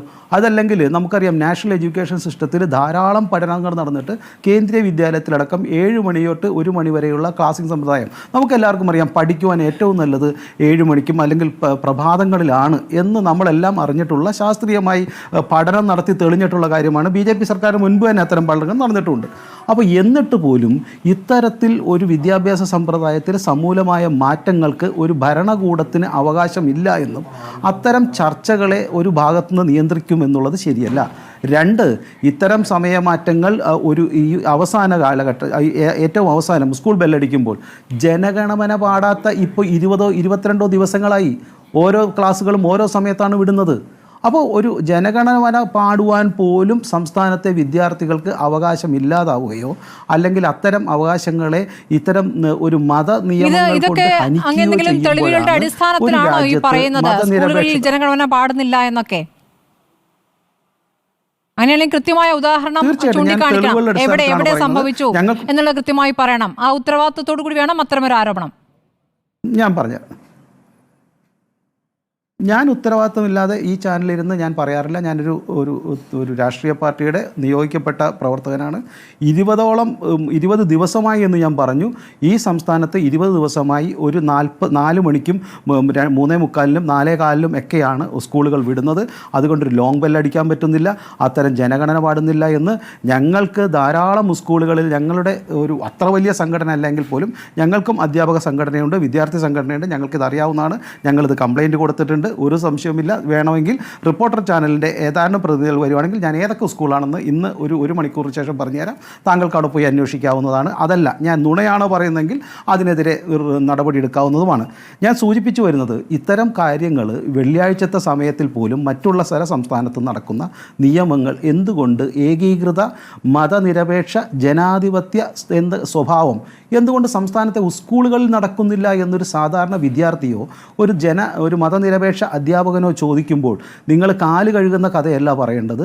മറിച്ച് ഒരു ദിവസം നടക്കുന്ന തെറ്റല്ല, മറിച്ച് നിത്യേന വർഷങ്ങളായി കാലാകാലങ്ങളായി നടക്കുന്ന ഒരു മതനിരപേക്ഷ വിരുദ്ധ നടപടി, അല്ലെങ്കിൽ അതിനെതിരെ സംസ്ഥാന സർക്കാർ കൊണ്ടുവന്നപ്പോൾ നിരന്തരമായി മുട്ടുമടക്കുന്ന നടപടി, അതാണ് സംസ്ഥാനത്തിൻ്റെ മതനിരപേക്ഷ സ്വഭാവത്തെ ധനിക്കുന്നതും അതാണ് മാറ്റേണ്ടതും എന്നാണ് ഞങ്ങൾ പറയുന്നത്. ഞങ്ങളൊരു മതത്തിനെതിരല്ല, പക്ഷേ ഒരു മതനിയമം മാത്രം നടത്തുമ്പോൾ മറ്റ് മതങ്ങളിൽപ്പെട്ട വിദ്യാർത്ഥികൾക്കുണ്ടാകുന്ന വിഷമം തങ്ങളെന്തോ ഒരു പാർശ്വവൽക്കരിക്കപ്പെട്ടവരാണ് എന്ന ഒരു മനോഭാവം ഉണ്ടാവുമോ എന്ന് ഞങ്ങൾ ഭയന്നാൽ, ഏകീകൃത സ്വഭാവം എന്ന് പറയുമ്പോൾ നിങ്ങൾക്ക് സ്വാധീനമുള്ള സ്കൂളുകളിലാണ് ഇപ്പോൾ ഈ ചടങ്ങ് സംഘടിപ്പിച്ചത്. ഈ കാല് കഴുകി കാലിൽ ചന്ദനം പുരട്ടുക എന്നുള്ള ചടങ്ങ് സംഘടിപ്പിച്ചത് ഈ ഗുരുവന്ദനം എന്ന് പറയുന്ന ഗുരുവിനെ വന്ദിക്കേണ്ട ആരും പറയുന്നില്ല. ഗുരുവന്ദനത്തിൽ ഈ കാല് കഴുകൽ നിർബന്ധിത ഒരു ചടങ്ങായി മാറിയതാണല്ലോ വിവാദങ്ങൾക്കിടയായതും ചർച്ചയായതും. ഈ ഏകീകൃത സ്വഭാവം ഉണ്ടെങ്കിൽ എങ്ങനെയാണ് ചില സ്കൂളുകളിൽ മാത്രം ഇത് സംഭവിക്കുക? നോക്കൂ, ഇതിലാണ് രണ്ട് കാര്യങ്ങൾ. ഒന്ന്, ഇത് ഒരു മതസ്വഭാവമോ ജാതി സ്വഭാവമോ ഉള്ള വന്ദന ഏർപ്പാടല്ല. മാതാപിതാ ഗുരു ദൈവം എന്നുള്ളത് ഈ രാജ്യം, ഈ ഭാരതം ലോകത്തിന് നൽകിയ സംഭാവനയാണ്. രണ്ട്, ഗുരുക്കന്മാരെ പൂജിക്കുക എന്നുള്ളത് ഒരു ഈ കാലാകാലങ്ങളായി നമ്മൾ തുടർന്നു വന്ന കാര്യമാണ് ഞാൻ മനസ്സിലാക്കുന്നത്. മൂന്ന്, ഇതാരും നിർബന്ധിച്ച് തല്ലി നടപ്പിലാക്കിയതല്ല. ആർക്കെങ്കിലും വേണ്ട എന്നുണ്ടെങ്കിൽ എഴുന്നേറ്റ് പോകാനുള്ള അവകാശമുണ്ട്. നിർബന്ധിച്ച് നിങ്ങൾ കാലിൽ വണങ്ങിയില്ലെങ്കിൽ നാളെ തൊട്ട് ക്ലാസ്സിൽ കയറില്ല എന്ന് ഒരു വിദ്യാർത്ഥികളോടും ഒരു അധ്യാപകരോ അവിടുത്തെ സംഘടനയോ പറഞ്ഞിട്ടില്ല എന്നുള്ളത് കൊണ്ടും കുട്ടികൾക്ക് ഇഷ്ടമാണെങ്കിൽ, അധ്യാപകർക്ക് ഇഷ്ടമാണെങ്കിൽ, അവരുടെ മാതാപിതാക്കൾക്ക് ഇഷ്ടമാണെങ്കിൽ അവരുടെ മാതാപിതാക്കളെയോ അവർക്കിഷ്ടമുള്ള ഗുരുക്കളെയോ തിരഞ്ഞെടുക്കാനുള്ള അവകാശമെങ്കിലും കേരളത്തിലെ ഒരു പ്രധാനപ്പെട്ട ഇത് നിങ്ങളും നടത്തുന്നു അവരും നടത്തുന്നു, ആരുടേതാണ് നല്ല നടപ്പാക്കൽ എന്നുള്ള കാര്യത്തിലാണ് നിങ്ങൾക്കിടയിലെ തർക്കം എന്ന് തോന്നുന്നു. ഞാൻ ഡോക്ടർ എം എൻ കാരശ്ശേരിയിലേക്ക് പോകുന്നു. കാരശ്ശേരി മാഷെ, ഇപ്പോൾ വിദ്യാഭ്യാസ രംഗത്തിൽ ഒരുപാട് മാറ്റങ്ങൾ വന്നിരിക്കുന്നു. വിദ്യാർത്ഥികൾക്ക് പഠിക്കാൻ സമയമില്ല, പോർഷൻസ് തീർക്കാൻ അധ്യാപകർ ബുദ്ധിമുട്ടുന്ന സാഹചര്യം, ഇതൊക്കെയാണ് ഇപ്പോൾ നമ്മൾ സ്കൂളുകളിൽ കാണുന്നത്. അപ്പോൾ പല രീതിയിലും പഠന വിഷയങ്ങൾ, അതിൻ്റെ ആധിക്യം, ഇതൊക്കെ നമ്മുടെ മുന്നിലുണ്ട്. ഇതിനിടയ്ക്കാണ് രാവിലെ ഉള്ള 15 മിനിറ്റ് സമയം, അത് ഹൈസ്കൂളുകൾക്ക് മാത്രമാണ്, കുറച്ച് നേരത്തെ എടുക്കുന്നു, വൈകിട്ട് കുറച്ച് വൈകി വിടുന്നു എന്നുള്ളത്. ഈ 15 30 മിനിറ്റ് ഇത് അംഗീകരിക്കാനാവില്ല. അങ്ങനെ സംഭവിച്ചാൽ തിക്തഫലം അനുഭവിക്കേണ്ടി വരും എന്ന് പറയുന്നത് ആരെ സഹായിക്കാനാണ്? വിദ്യാഭ്യാസം എന്നുള്ളത് എല്ലാ കുട്ടികളുടെയും അവകാശമാണല്ലോ. സ്മൃതി, ഇത് മതപൗരോഹിത്യം രാഷ്ട്രീയം കളിക്കുകയാണ്. അവരുടെ ധാരണ അവരൊരു സമാന്തര സർക്കാരാണ്. കാരണം വിദ്യാഭ്യാസ വകുപ്പ് വേണ്ടത്ര അധ്യാപകരോടും രക്ഷകർത്താക്കളോടും ഇവിടെ പറഞ്ഞു കേട്ട മാതിരി വിദ്യാർത്ഥി നേതാക്കന്മാരോടൊക്കെ സംസാരിച്ചൊരു തീരുമാനമെത്തി. ഇനി ഇവരോട് ചോദിക്കണം. അങ്ങനെ പറയാൻ ഇടയാക്കിയത് ഈ സർക്കാർ തന്നെയാണ്. എന്താ കാരണം എന്ന് വെച്ചാൽ, ഇപ്പോൾ തൊട്ട് മുമ്പത്തൊരു കാര്യം, സുംബ ഡാൻസ്, അതിലൊരു നിർബന്ധമില്ല. എന്തൊക്കെയാണ് പറഞ്ഞത്, അത് നിർബന്ധിച്ചടിച്ചേൽപ്പിക്കുന്നു. അത് അല്പവസ്ത്രം ധരിച്ചിട്ടേ പാടുള്ളൂ. അത് ഒരാൾക്ക് വേണ്ടെന്ന് വയ്ക്കാം. അപ്പോൾ അതിനെ എതിർത്തിട്ട് തങ്ങളുടെ പൗരോഹിത്യത്തിൻ്റെ ഒരു സാന്നിധ്യം ഉറപ്പാക്കുക. അപ്പോൾ അതിനു മുമ്പ് ഇപ്പോൾ ജെൻഡർ ഈക്വാലിറ്റിയുടെ കാര്യം, യൂണിഫോമിൻ്റെ കാര്യം, അതൊക്കെ ഗവൺമെൻറ് പിന്നോക്കം പോയി. അതിനു മുമ്പ് വഖഫ് ബോർഡിലെ നിയമനം PSCക്ക് വിടണം, വളരെ നല്ല തീരുമാനമായിരുന്നു. അത് ഇപ്പോൾ എനിക്ക് മനസ്സിലായത്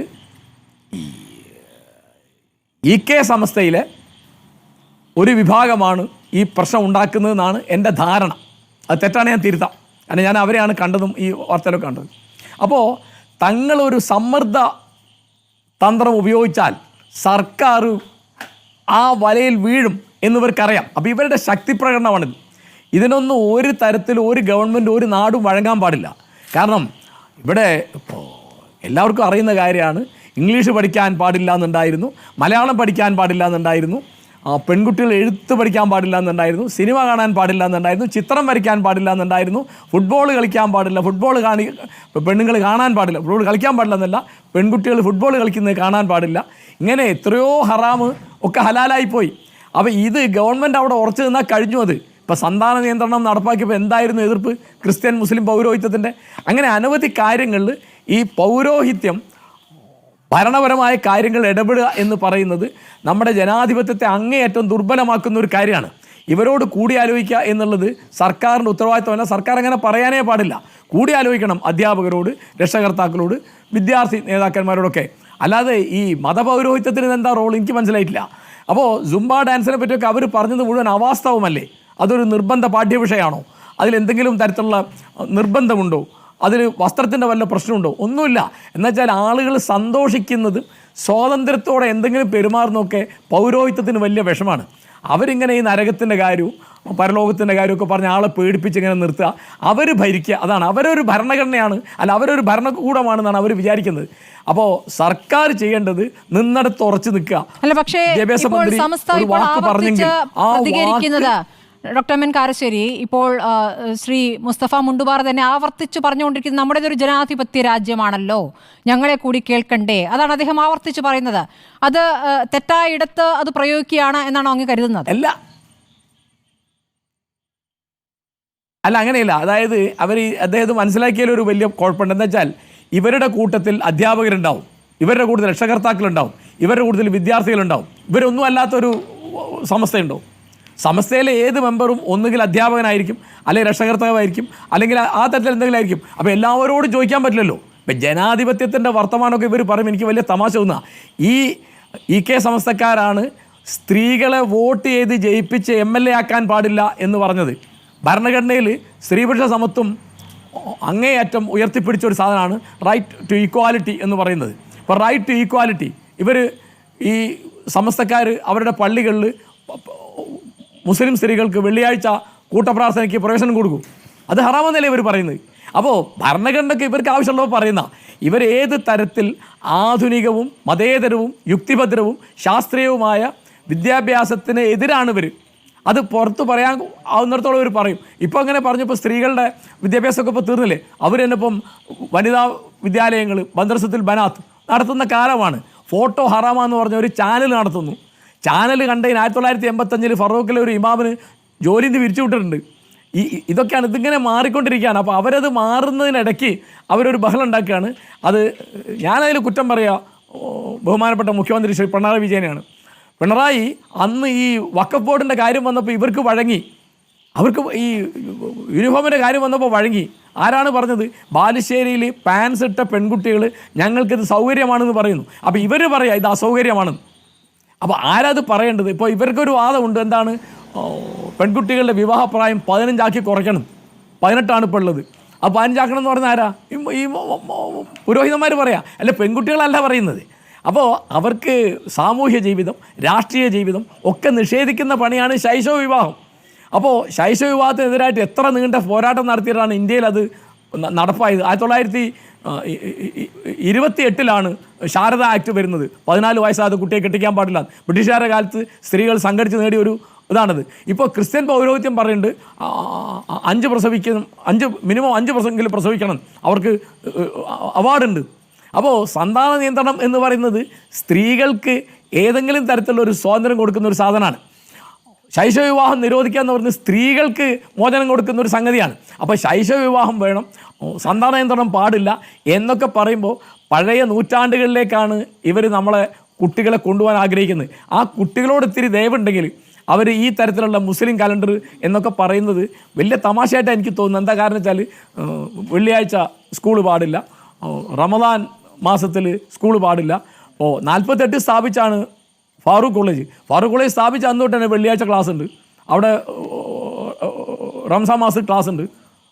ആലോചിച്ച് നോക്കൂ, അവിടെ മുതിർന്ന ആളുകളാണ്. മറ്റേ LP UPകളിൽ ചെറിയ കുട്ടികളാണ്. മതം അനുസരിച്ച് തന്നെ അവർക്കൊന്നും നിർബന്ധമില്ല. LP ക്ലാസ്സിലെ കുട്ടിക്ക് UP ക്ലാസ്സിലെ കുട്ടിക്കൊക്കെ മതപരമായ കാര്യങ്ങൾ വേണേ എടുക്കാമെന്നേ ഉള്ളൂ, നിർബന്ധമല്ല. നിർബന്ധമുള്ള കൂട്ടരാണ് മതം അനുസരിച്ച് കോളേജിലുള്ളത്. ആലോചിച്ച് നോക്കൂ. അപ്പോൾ ഇത് പൗരോഹിത്യത്തിൻ്റെ ഒരു മർക്കടമുഷ്ടി കാണിക്കുക എന്നല്ലാതെ ജനാധിപത്യ ധ്വംസനം എന്നൊരു സാധനം അതിനകത്തില്ല. ജനാധിപത്യ സംസ്ഥാനം ഉണ്ടാവുമായിരുന്നു. ഇത് ആരോടും കൂടി ആലോചിക്കാതെ മന്ത്രി ഒറ്റയ്ക്ക് നടപ്പാക്കി. ആ ആലോചനയുടെ വിശദാംശങ്ങളൊക്കെ ഇപ്പോൾ ശ്രീ ഷാഫി ഇവിടെ പറഞ്ഞല്ലോ. അപ്പോൾ അതല്ല ഞങ്ങളോട് ചോദിക്കണം, അതാ ജനാധിപത്യം ഞങ്ങൾക്ക് പറയാൻ പാടില്ലേ? ഇവർ പറയുന്ന മിക്കതും സ്ത്രീവിരുദ്ധവും മനുഷ്യത്വ വിരുദ്ധവുമായിട്ടുള്ള കാര്യങ്ങളാണ് എപ്പോഴും പറയുക. അപ്പോൾ ആലോചിച്ച് നോക്കൂ, ഇത് 48 മാർച്ച് 10 ഉണ്ടായ പാർട്ടിയാണ് ഇന്ത്യൻ യൂണിയൻ മുസ്ലിം ലീഗ്. ഇതുവരെ കേരള നിയമസഭയിലേക്ക് ഒരു മുസ്ലിം സ്ത്രീയെ അവർ ജയിപ്പിച്ച് വിട്ടിട്ടില്ല. എന്താ കാരണം? കഴിഞ്ഞ ഇലക്ഷനൊക്കെ ഈ കെ സംസ്ഥയിലെ നേതാക്കന്മാർ പ്രസംഗിക്കുകയാണ് സ്ത്രീകൾ അങ്ങോട്ട് അയക്കാൻ പാടില്ല. ഇപ്പോൾ നേരത്തെ നിയമം വന്നുകൊണ്ട് ഇപ്പോൾ തദ്ദേശ സ്വയംഭരണ സ്ഥാപനങ്ങൾ അവർക്ക് തടയാൻ പറ്റില്ല. അവിടെ ഇപ്പോൾ പെണ്ണുങ്ങൾ പ്രസിഡന്റുമാരായിട്ടും വൈസ് പ്രസിഡന്റുമാരായിട്ടും മെമ്പർമാരായിട്ടും കൗൺസിലർമാരായിട്ടും ഒക്കെ ഉണ്ടല്ലോ. അപ്പോൾ ഇത് ജനാധിപത്യം എന്ന് പറയുന്നത് ആർക്കും എപ്പോഴും എന്തും പറയാൻ സ്വാതന്ത്ര്യമാണ്. ഇപ്പോൾ നമ്മളാരും അദ്ദേഹത്തോട് പറയാൻ പാടില്ല എന്ന് പറഞ്ഞല്ലോ. ഗവൺമെന്റിനോട് പറയാം, അഭിപ്രായം പറയലല്ല. ഇതല്ലെങ്കിൽ സർക്കാർ പാഠം പഠിക്കും എന്നുള്ള മുന്നറിയിപ്പിന്റെ രൂപത്തിൽ അതിൽ പ്രതികരിക്കുന്നതുകൊണ്ടാണ് അതിനൊരു ഭീഷണിയുടെ സ്വഭാവമുണ്ടെന്ന് സംശയിക്കുന്നത്. ഇപ്പം ശ്രീ മുസ്തഫ മുണ്ടുപാറ, ഇപ്പോൾ കാരശ്ശേരി മാഷ് ഉന്നയിച്ചിരിക്കുന്ന രൂക്ഷമായ വിമർശനങ്ങൾക്ക് അങ്ങേക്ക് മറുപടി ഉണ്ടെങ്കിൽ പറയാം. അതോടൊപ്പം തന്നെ താങ്കൾ ഈ ജനാധിപത്യത്തെക്കുറിച്ചും ഭരണഘടനയെക്കുറിച്ചും ഒക്കെ ആവർത്തിച്ച് പറയുമ്പോൾ തുല്യത അത് നിങ്ങൾ അംഗീകരിക്കുന്നുമില്ലല്ലോ.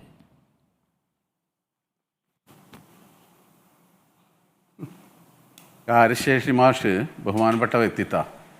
അദ്ദേഹത്തെ സംബന്ധിച്ചിടത്തോളം അദ്ദേഹത്തിൻ്റെ സ്ഥിരമായി ഉദ്ധരിക്കപ്പെടുന്ന ഏത് ചാനൽ ചർച്ചയിലും ഒരു 100 വട്ടമൊക്കെ നമ്മൾ കേട്ട സ്ഥിരമായ അദ്ദേഹത്തിൻ്റെ ചില ആരോപണങ്ങളാണ്. അത് വള്ളി പുള്ളി മാറ്റം ഉണ്ടാവാറില്ല. അതേപടി അദ്ദേഹം ഇനി ചാനൽ ചർച്ച ഉണ്ടെങ്കിൽ അതിലും അദ്ദേഹം വന്ന് പറയും. അതിൽ മറുപടി പറയാൻ ഞാൻ ആഗ്രഹിക്കുന്നില്ല. കാരണം ഒന്ന് വസ്തുതാപരമായി തെറ്റുകളോ ഉള്ളൂ. അദ്ദേഹം ഇത് സ്ഥിരമായി പറയുന്നതാ. നമുക്കറിയാം. ഞാൻ ചോദിക്കട്ടെ, പിന്നെ ഇംഗ്ലീഷ് വിദ്യാഭ്യാസം പഠിക്കാൻ പാടില്ല അദ്ദേഹം സ്ഥിരമായി ഉന്നയിക്കുന്ന ഒരു ആരോപണം. മുസ്ലിം സമുദായം ഇംഗ്ലീഷ് വിദ്യാഭ്യാസം പഠിക്കാൻ പാടില്ല, പൗരോഹിത്യം അതിനെ എതിർത്തു എന്ന്. അതിനൊക്കെ പാശ്ചാത്തലം എന്താ, സാഹചര്യം എന്താ, അത് മനസ്സിലാക്കണ്ടേ? അത് അദ്ദേഹം ഇനി പറഞ്ഞു കൊടുത്തിട്ട് കാര്യമല്ല. അടുത്ത ചർച്ചയിലും അദ്ദേഹം ഇത് ആവർത്തിക്കും. അതായത് എന്തുകൊണ്ട് അന്ന് ഇംഗ്ലീഷ് വിദ്യാഭ്യാസം പഠിച്ചില്ല? നമുക്കറിയാമല്ലോ, ഗാന്ധിജിയുടെ നേതൃത്വത്തിൽ നിസ്സഹകരണ പ്രസ്ഥാനം നടന്നില്ല. ഇവിടെ വിദേശ വസ്ത്രം ധരിക്കരുത് എന്ന് പറഞ്ഞിട്ടുണ്ടായിരുന്നില്ലേ സ്വാതന്ത്ര്യ സമര കാലഘട്ടത്തിൽ?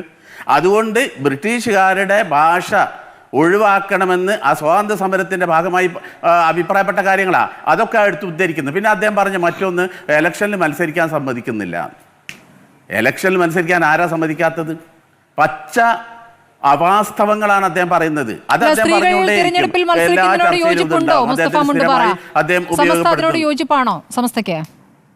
ജനാധിപത്യ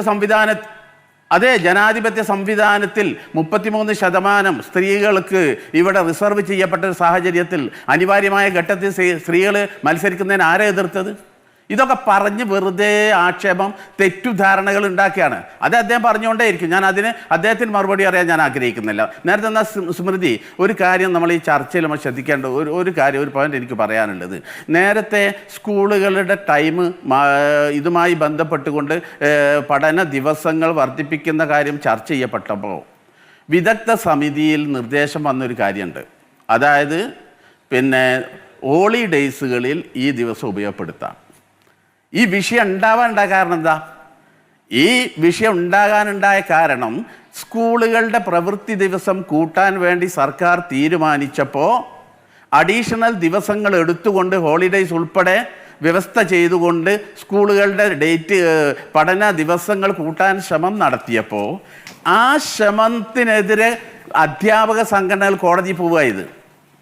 അതായത് അഡീഷണൽ ദിവസങ്ങൾ ഞങ്ങൾ ജോലി ചെയ്യില്ല, ഞങ്ങൾക്ക് അന്ന് അവധി വേണം എന്ന് പറഞ്ഞുകൊണ്ട് അധ്യാപക സംഘടനകൾ കോടതിയിൽ പോയ പശ്ചാത്തലത്തിലാണ് സർക്കാരിന് ഇങ്ങനൊരു വഴിയിലേക്ക് ചിന്തിക്കേണ്ടി വരുന്നത്. അങ്ങനെയാണെങ്കിൽ അവർ ചെയ്തത് ശരിയാണോ? അധ്യാപക സംഘടനകൾ അതിനെതിരെ സമരം ചെയ്തത് ശരിയാണോ? അവധി വേണ്ട, അധ്യാപകർക്ക് അവധിയൊന്നും വേണ്ടെന്നാണോ? കേട്ടില്ല. അധ്യാപകർക്ക് അവധിയൊന്നും വേണ്ട എന്നാണോ അങ്ങ് ഉദ്ദേശിക്കുന്നത്? ഞാൻ ചോദിക്കുന്നത് വിദ്യാർത്ഥികൾക്കും അത് പ്രശ്നമാണ്. അവർക്കും വേണം പഠിക്കാൻ, വീട്ടിലിരുന്ന് പഠിക്കാൻ ഒരു ദിവസം. സ്മൃതി, സ്മൃതി, ഞാനൊന്ന് പറഞ്ഞോട്ടെ. ഞങ്ങൾ ഇത് പറയുന്ന സമയത്ത് ഈ സമയമാറ്റം ബുദ്ധിമുട്ടുണ്ടാക്കും എന്ന് പറയുമ്പോൾ ഇതേ വിഷയം നേരത്തെ, ഇതൊക്കെ സംഭവമാകാൻ കാരണം എന്താ, നേരത്തെ കോടതിയിൽ ഈ വിഷയം എത്താനുണ്ടായ സാഹചര്യം എന്താ, സർക്കാർ ഏതാനും വെക്കേഷനിൽ ഇത് അധ്യാപകർ പറയുന്നത് അവരുടെ മേഖലയുമായി ബന്ധപ്പെട്ട വിഷയമാണ്. അവരാണ് അത് ഉന്നയിക്കേണ്ടത്. അവരാണ് അതിലെ തടസ്സങ്ങളും ബുദ്ധിമുട്ടുകളും അവരുടെ പ്രായോഗിക പ്രശ്നങ്ങളും പറയേണ്ടത്. അവരുടെ വിഷയമാണെന്നേ. ഇതിൽ മതത്തിനെന്ത് കാര്യം? അപ്പൊ ഞങ്ങൾ വിദേശ രാജ്യത്ത് നിന്ന് വന്ന ആളുകളാ? ഞങ്ങൾ ആകാശത്ത് ഇറങ്ങി വന്ന ആളുകളാ? അല്ല, നിങ്ങൾ ഇവിടെയുള്ള ആളുകളായി പെരുമാറുകയാണ് വേണ്ടത്. ഇതെങ്ങനെയാണ് ഈ രൂപത്തിൽ അതിനെ കാണുന്നത്? നിങ്ങൾ അടക്കമുള്ളവർ ഉൾപ്പെടുന്നവരാണല്ലോ ഈ പറയുന്ന സംഘടനകളിലുള്ളത്. അല്ലല്ല, KSTAയിലും നിങ്ങളുടെ പ്രതിനിധികൾ ഉണ്ടാകാം. വിവിധ വിദ്യാഭ്യാസ സംഘടനകൾ 44 സംഘടനകളിലെ പ്രതിനിധികളുമായി ചർച്ച നടന്നെന്നാണ് പറയുന്നത്. ചർച്ചകൾ നടന്നിട്ടുണ്ട്. ഇതെങ്ങനെയാണ് വിദ്യാഭ്യാസവുമായി ബന്ധപ്പെട്ട മതപൗരോഹിത്യവുമായി ചർച്ച നടത്തുന്നത്? അതെങ്ങനെയാണ് പ്രായോഗികമാകുന്നത്? അതെങ്ങനെയാണ് ഒരു പുരോഗമന ആശയമാകുന്നത്? ഞാൻ ചോദിക്കട്ടെ, ശബരിമല വിഷയം ഉണ്ടായല്ലോ സ്മൃതി, ഇവിടെ പ്രക്ഷോഭം ഉണ്ടായില്ലേ? എന്തേ ആ ന്യായം അവിടെ പറയാത്തത്? എന്താണ് ന്യായം പറയാത്തത്? അല്ല, ശബരിമലയിൽ എന്താണ് സർക്കാർ എടുത്തത്? സർക്കാർ എടുത്ത തീരുമാനം എന്താണ്? സർക്കാർ എടുത്ത തീരുമാനം എന്താണ്? ഇവിടെ എന്താണ് സംഭവിച്ചത്? എന്നിട്ട് അത് തടസ്സപ്പെടുത്തിയത് ആരാണ്? സർക്കാർ എടുത്ത തീരുമാനത്തിനെതിരെ ഇവിടെ വലിയ ബഹളം ഉണ്ടായില്ലേ? എന്തെല്ലാം സംഭവം ഉണ്ടായി നമ്മുടെ സംസ്ഥാനത്ത്? വലിയ പോളിലൊക്കെ അപ്പൊ ഞാൻ പറയുന്നത് എന്തറിയോ, ശബരിമല വിഷയത്തിൽ സമരം ചെയ്യാമെങ്കിൽ നിൽക്കാമെങ്കിൽ അന്ന് ആർക്കും ഈ ഒരു ന്യായം പറഞ്ഞിട്ടില്ല. കേട്ടില്ല. എന്ത് തരം താരതമ്യമാണ് താങ്കൾ നടത്തുന്നത്? എനിക്ക് മനസ്സിലാകുന്നില്ല ശ്രീ മുസ്തഫ മുണ്ടുപാറ. പഠന സമയവുമായി ബന്ധപ്പെട്ട് നിങ്ങൾ നടത്തുന്ന ഇടപെടൽ, മറ്റേത് ക്ഷേത്രവുമായി ബന്ധപ്പെട്ട വിഷയം, സുപ്രീം കോടതി ഉത്തരവ്, അത് സർക്കാർ നടപ്പാക്കാൻ ഒരുങ്ങുന്നു. അത് നടപ്പാക്കുമ്പോൾ അതിനെതിരെ ഇവിടെ വലിയ പ്രക്ഷോഭം ഉണ്ടാക്കുന്നു, കുത്തിത്തിരിപ്പുകൾ ഉണ്ടാക്കുന്നു, വലിയ രീതിയിൽ ജനങ്ങളെ അഴിച്ചുവിടുന്നു. അവസാനം സർക്കാരിന് പ്രായോഗികമായി ഇത് ചെയ്യാൻ പറ്റാത്ത സാഹചര്യം ഉണ്ടാകും. ഇപ്പോഴും സർക്കാർ ഒരു തീരുമാനമായിട്ടൊന്നും പറഞ്ഞിട്ടില്ല. ശബരിമലയിൽ സ്ത്രീകളുടെ പ്രവേശനവുമായി ബന്ധപ്പെട്ട സർക്കാർ എന്തെങ്കിലും പ്രത്യേക ഉത്തരവ് പിന്നീട് പറഞ്ഞോ? അങ്ങനെ എന്തെങ്കിലും പറയുണ്ടായോ? നടപ്പാക്കാൻ കഴിയുന്നില്ല എന്നുള്ളത് പ്രായോഗികമായി ഉണ്ടാകുന്ന ബുദ്ധിമുട്ടിനെ നിങ്ങൾ എന്തുമായിട്ടാണ് താരതമ്യം ചെയ്യുന്നത്? നിങ്ങളും ആ രീതിയിൽ ഇറങ്ങുമെന്നാണോ? സ്മൃതി, ഞാൻ ചോദിച്ച ചോദ്യത്തിന് ഉത്തരമല്ല. അല്ല, ഞാൻ ചോദിച്ചത് ഇത് ജനാധിപത്യ രാജ്യമാണ്, ഞങ്ങൾക്ക് അഭിപ്രായം പറയാൻ അവകാശമുണ്ട്. ഞങ്ങൾ അഭിപ്രായം പറഞ്ഞു. ശബരിമല വിഷയത്തിൽ ഇവിടുത്തെ വിശ്വാസികളായ ആളുകൾ അഭിപ്രായം പറഞ്ഞു. അതുപോലെ സംഭവമല്ലേ ഇത്? ഇതിനെ കണ്ടാ പോരെ? അതുപോലെ തന്നെയാണ്. ഒരു മാറ്റവും നടപ്പാക്കുന്നതിനെതിരെ ഇവിടെ നടന്ന പ്രക്ഷോഭത്തെ ഒരു തരത്തിലും ന്യായീകരിക്കാൻ പറ്റില്ല. ശ്രീ മുസ്തഫ മുണ്ടുപാറ, നിങ്ങൾ വഖഫ് ബോർഡിലെ PSC നിയമനവുമായി ബന്ധപ്പെട്ട് നിങ്ങൾ ഇടപെടൽ നടത്തി. നിങ്ങളുടെ ആഗ്രഹത്തിനനുസരിച്ച്, നിങ്ങളുടെ നിലപാടിനനുസരിച്ച് തീരുമാനം സർക്കാർ എടുത്തല്ലോ. ഇവിടെ ജനറൽ ന്യൂട്രൽ യൂണിഫോം പെൺകുട്ടികൾ ആഗ്രഹിച്ചിരുന്നതാണ്. സ്വതന്ത്രമായി പാൻസും ഷർട്ടും ഇട്ട് സ്കൂളിൽ പോവുക എന്നത്. അതിനെ തടസ്സപ്പെടുത്തിയ ആരാണ്? നിങ്ങളടക്കമുള്ള പുരുഷ വിഭാഗമാണല്ലോ. ഇവിടെ സ്ത്രീകൾ അതിനെതിരെ വന്ന ഏതെങ്കിലും ശബ്ദം കേട്ടോ? ബാലുശ്ശേരി സ്കൂളിലെ കുട്ടികളെ അതിനോട് പ്രതികരിച്ച് എങ്ങനെയാണ് നിങ്ങൾ കേട്ടോ? എന്നിട്ട് അവസാനം സർക്കാരിന് അതിന് വഴങ്ങി അതത് സ്കൂളുകളിലെ PTA തീരുമാനിക്കാമെന്നതിലേക്ക് അതിനെ മയപ്പെടുത്തേണ്ടി വന്നു.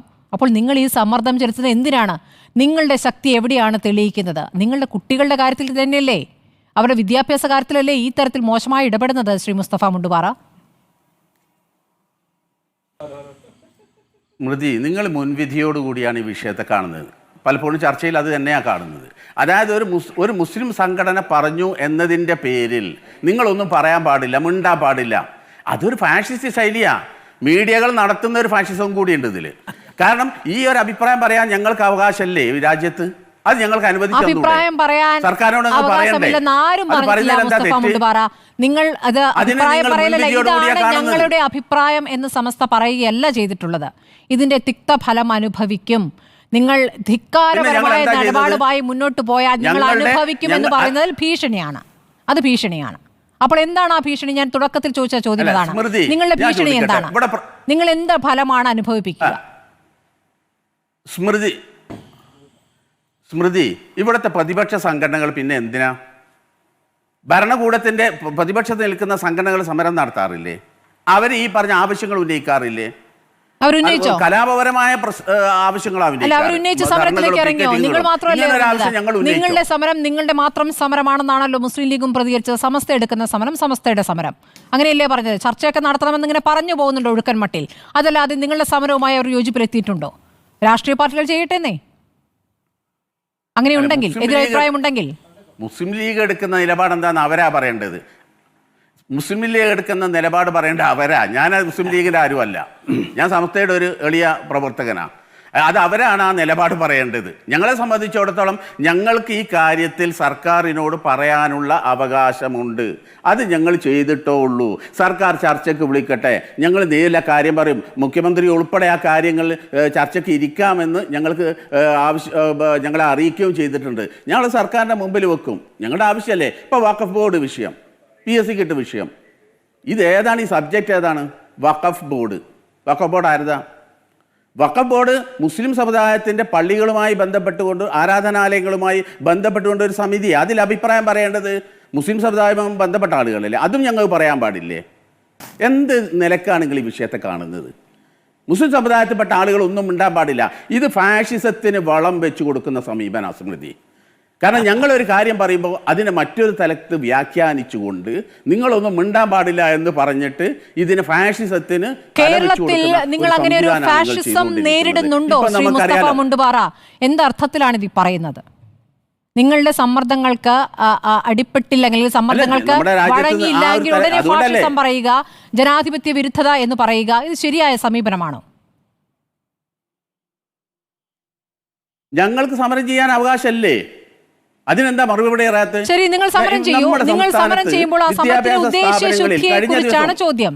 ആ ഉദ്ദേശശുദ്ധിയെക്കുറിച്ചാണ് ചോദ്യം. കുട്ടികൾ ഹോളിഡേസിൽ വന്ന് പഠിക്കട്ടെ, കുഴപ്പമില്ല. നിങ്ങൾക്ക് കുഴപ്പമില്ല, കുട്ടികൾക്ക് ഹോളിഡേസിൽ വന്ന് പഠിക്കട്ടെ, ഒരു കുഴപ്പമില്ല. അധ്യാപകർക്ക് ഹോളിഡേ വേണ്ട, അവരും വന്ന് പഠിപ്പിക്കട്ടെ, നിങ്ങൾക്ക് കുഴപ്പമില്ല. അപ്പോൾ നിങ്ങൾ ആരെയാണ് പ്രതിനിധീകരിക്കുന്നത്? എന്താശയത്തെയാണ് പ്രതിനിധീകരിക്കുന്നത് ചോദ്യമുണ്ടല്ലോ. കാരശ്ശേരി മാഷിലേക്ക് ഒന്നും ഞാൻ പോവുകയാണ്. കാരശ്ശേരി മാഷെ, അങ്ങ് പറഞ്ഞ ചില കാര്യങ്ങളെ ഖണ്ഡിച്ചുകൊണ്ട് അദ്ദേഹം പറഞ്ഞല്ലോ. അങ്ങേക്ക് മറുപടി പറയാം. അങ്ങ് പെട്ടെന്ന് ചർച്ചയിൽ നിന്ന് ഇറങ്ങുന്നുമുണ്ട്. സ്മൃതി, ഇംഗ്ലീഷുകാരെ എതിർക്കാൻ ഇംഗ്ലീഷ് പഠിക്കുകയാണ് വേണ്ടത് എന്ന് ഇവിടുത്തെ മുസ്ലിംമാർക്ക് മനസ്സിലായില്ല. ഇവിടെ ഇംഗ്ലീഷുകാരെ ഏറ്റവും അധികം എതിർത്തത് അലിഗഡിൽ ചെന്ന് ഇംഗ്ലീഷ് പഠിച്ച മുഹമ്മദ് അബ്ദുറഹിമാനാണ്. ആധുനിക മതേതര വിദ്യാഭ്യാസം, പ്രത്യേകിച്ച് ഇംഗ്ലീഷൊക്കെ പഠിപ്പിക്കാൻ വേണ്ടി അലിഗഡ് മൂവ്മെൻറ്റ് തുടങ്ങിയ സർ സയ്യിദ് അഹമ്മദ് ഖാനെ ഇവിടുത്തെ യാഥാസ്ഥിക പൗരോഹിത്യം വിളിച്ചത് കാഫർ എന്നാണ്. മുഹമ്മദ് അബ്ദുറഹിമാനും വിളിച്ചത് കാഫർ എന്നാണ്. അപ്പോൾ ഗാന്ധി വിദേശ വസ്ത്രങ്ങൾ ബഹിഷ്കരിക്കുക എന്ന് പറഞ്ഞതും ഇംഗ്ലീഷ് പഠിക്കൂല എന്ന് പറഞ്ഞതും തമ്മിൽ എന്താ ബന്ധം എനിക്ക് മനസ്സിലായില്ല. ഗാന്ധി ആയാലും നെഹ്റു ആണെങ്കിലും ജിന്ന ആണെങ്കിലും വല്ലഭായ് പട്ടേൽ ആണെങ്കിലും ഒക്കെ ഇംഗ്ലണ്ടിൽ ചെന്ന് ഇംഗ്ലീഷ് പഠിച്ചവരാ. അതിരിക്കട്ടെ. അപ്പോൾ എനിക്കൊരു ഒരൊറ്റ വാക്കേ ചോദിക്കാനുള്ളൂ. ഈ കാര്യത്തിൽ മദ്രസ സമയത്തിൻ്റെ കാര്യത്തിൽ ഒരു വിട്ടുവീഴ്ചയ്ക്ക് ഇവർ തയ്യാറല്ല. എന്നിട്ട് ഇരവാദം ഉന്നയിക്കുകയാണ്. അതിനപ്പോൾ CBSE സിലബസൊക്കെ ഉള്ള സ്കൂളുകളിൽ എങ്ങനെയാണ് മദ്രസ നടക്കുന്നതെന്ന് ദയവായി മിസ്റ്റർ മുസ്തഫ മുണ്ടുപാറ ഒന്ന് അന്വേഷിക്കണം. അവിടെ അവരുടെ സമയമാണ്. അപ്പോൾ ഇതിപ്പോൾ വിരട്ടിയാൽ പിണറായി ഗവൺമെൻറ് വിരളും എന്നിവർക്ക് അനുഭവം കൊണ്ട് അറിയാം. പിണറായി ഗവൺമെൻറ് വേണ്ടത് പറഞ്ഞെടുത്ത് ഉറച്ചു നിൽക്കുകയാണ്. കുട്ടികളുടെ കാര്യമാണ്, അവരുടെ ഭാവിയുടെ കാര്യമാണ്. അത് അന്വേഷിക്കേണ്ടവർ അന്വേഷിച്ചു, അന്വേഷിക്കേണ്ടാത്തവരോട് അന്വേഷിച്ചില്ല. അത് വിമർശിക്കാൻ അവർക്ക് സ്വാതന്ത്ര്യമുണ്ട്, മറുപടി പറയാൻ നമുക്ക് സ്വാതന്ത്ര്യമുണ്ട്. അത്രയേ ഉള്ളൂ. മുസ്തഫ മുണ്ടുപാറ ഇപ്പോൾ സംസാരിക്കുന്നുണ്ടല്ലോ, അതിലൊരു ഫാസിസവും ഇല്ല. അദ്ദേഹത്തിൻ്റെ അഭിപ്രായം പറയാണ്. മടങ്ങിയെത്താം. TK ഷാഫി, ഇപ്പോൾ മന്ത്രി തീരുമാനം വ്യക്തമാക്കിയിരിക്കുന്നു. ഭീഷണി വേണ്ട എന്നുള്ള പ്രതികരണമൊക്കെ ശക്തമായി കണ്ടു. പക്ഷേ ചർച്ചയ്ക്ക് വരാൻ ആവശ്യപ്പെടുകയും ചെയ്തിട്ടുണ്ട്. ഇനി ഇതിൽ തീരുമാനത്തിൽ നിന്ന് പിന്നാക്കം പോകുമോ? അങ്ങനെ പിന്നാക്കം പോയ സാഹചര്യമാണല്ലോ മുൻപ് കണ്ടിട്ടുള്ളത് എന്നാണ് ഇപ്പോൾ ഇവിടെ BJP പ്രതിനിധിയും ഡോക്ടർ MN കാരശ്ശേരിയും ചൂണ്ടിക്കാണിച്ചത്.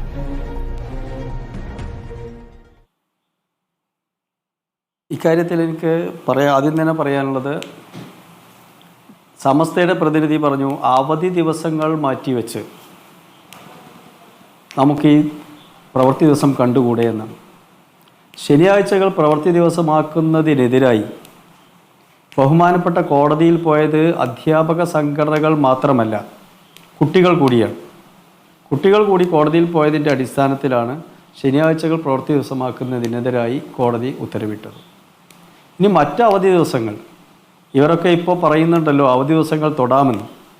വിവിധ ജാതിയുടെയും മതത്തിൻ്റെയും ഒക്കെ അടിസ്ഥാനത്തിലുള്ള അവധി ദിവസങ്ങൾ തൊട്ടാൽ അത് മറ്റൊരു സുവർണാവസരമാക്കി മാറ്റാമെന്നുള്ള ലക്ഷ്യത്തോടു കൂടിയായിരിക്കാം ഈ പറയുന്നത് എന്നാണ് ഞാൻ കരുതുന്നത്. നമ്മുടെ സമൂഹത്തിൽ ധാരാളം മാറ്റങ്ങൾ വന്നുകൊണ്ടിരിക്കുകയാണ്. ആ മാറ്റത്തിനനുസരിച്ച് തീർച്ചയായും സംഘടനകൾ മാറേണ്ടതുണ്ട്.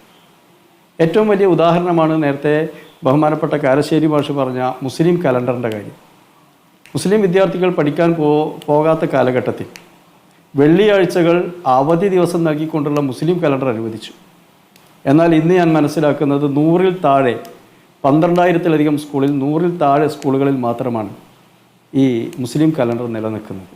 അതുതന്നെ ചില സംഘടനകളുടെയും ഒക്കെ ദുർവാശിയുടെ പേരിൽ മാത്രമാണ്. ഇതിനെക്കുറിച്ചൊക്കെ ഇത്രമാത്രം സമയത്തെക്കുറിച്ചൊക്കെ പറയുന്നവർ, വെള്ളിയാഴ്ചകളെക്കുറിച്ചും മദ്രസ പഠനത്തെക്കുറിച്ചുമൊക്കെ പറയുന്നവർ, അവർ നേരിട്ടോ അല്ലെങ്കിൽ അവർ ഭാരവാഹികളായോ നടത്തുന്ന ധാരാളം സ്കൂളുകളുണ്ട്. CBSE സ്കൂളുകളും അൺഎയ്ഡഡ് സ്കൂളുകളും ഒക്കെയുണ്ട്. അവിടെയെല്ലാം വെള്ളിയാഴ്ച പ്രവൃത്തി ദിവസമാണ്. അവിടെയെല്ലാം സമയക്രമീകരണം എങ്ങനെയാണ് പഠിക്കേണ്ടതുണ്ട്.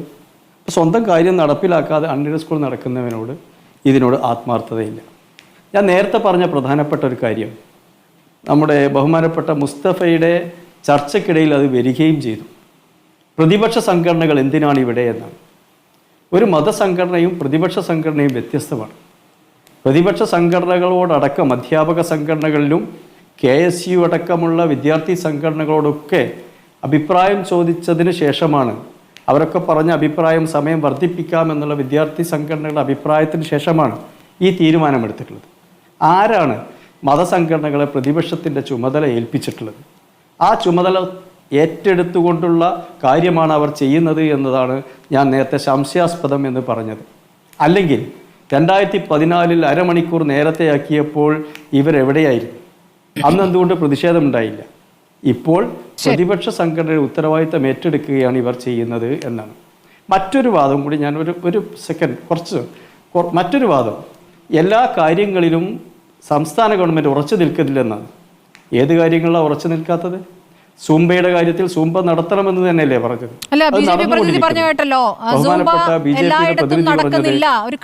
ജനഗണമന ചൊല്ലുന്നില്ല.